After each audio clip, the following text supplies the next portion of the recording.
Welcome to DJ poetry. மீண்டும் ஒரு கவி வரியில் உங்களுடன் நான் டிஜே நியா. இன்றைக்கு அன்னையர் தினம்ன்றதால அன்னையர் தினம் ஸ்பெஷலாக 2 கவிகள் உங்களோட அணிய இருக்குது. அன்னையர்கள். உலகில் புதிய உயிரொன்றின் ஜனனத்திற்காய் தன்னுயிரை பணியம் வைக்கும் ஜீவன் அன்னை. மறுபிறவி தான் கொண்டு வந்தபோதும் பொது உயிரை கட்டித்தழுவும் அன்பு அன்னை. குழந்தையின் பசியாற்ற எண்ணம் கொண்டு தன் குருதியினை பாலாக்கும் தெய்வம் அன்னை. வளர்ந்த பிள்ளை பள்ளி செல்லும் வேளைதனில் வாஞ்சையுடன் சேர்த்தணைக்கும் செயலில் அன்னை. தன்னை தாண்டி தன் பிள்ளை வளர்ந்த பின்னும் தன் பாசத்தை குறைவின்றி காட்டும் அன்னை.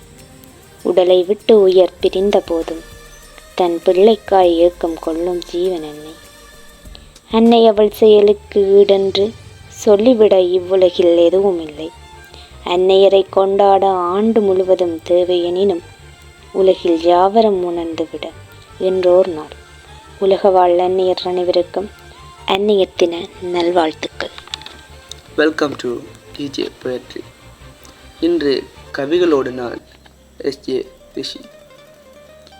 அன்னை அன்பையும் இரக்கத்தையும் தன் உடலாயும் உயிராயும் கொண்டவளா, அடக்கத்தையும் ஒழுக்கத்தையும் தன் மூச்செனவே நினைப்பவளா, தன் பிள்ளை குடும்பத்தை முழு வாழ்வெனவே கொண்டவளா.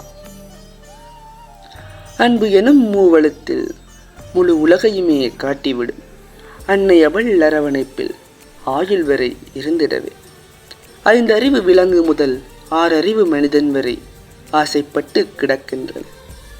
பெண்ணாக பிறந்து எம்மை பெற்றெடுத்த பெண்ணினை அன்னை என்று பெயர் சூட்டி ஆயுள் வரை அழைக்கின்றோம். அன்னை எவள் மடியதிலே தலை சாய்க்கும் சுகத்திற்கு மூவுலகும் ஈடாக கொடுத்தாலும் போதாது. உடலுக்கு உயிர் கொடுத்து உணர்வுக்கு நிறம் கொடுத்து எமக்காக வாழ்கின்ற எம் அன்னையர்கள் அனைவரையும் இன்று அன்போடு வாழ்த்துகிறோம். அன்னையர்கள் அனைவருக்கும் அன்னையர் தின நல்வாழ்த்துக்கள். கவி வரிகள் மனங்களை தொட்டிருந்தால் லைக் பண்ணுங்கள், ஷேர் பண்ணுங்கள், கமெண்ட் பண்ணுங்கள். இது போன்ற கவிதைகளை தொடர்ந்தும் காண நம்ம சேனலை சப்ஸ்கிரைப் பண்ணுங்கள். நன்றி.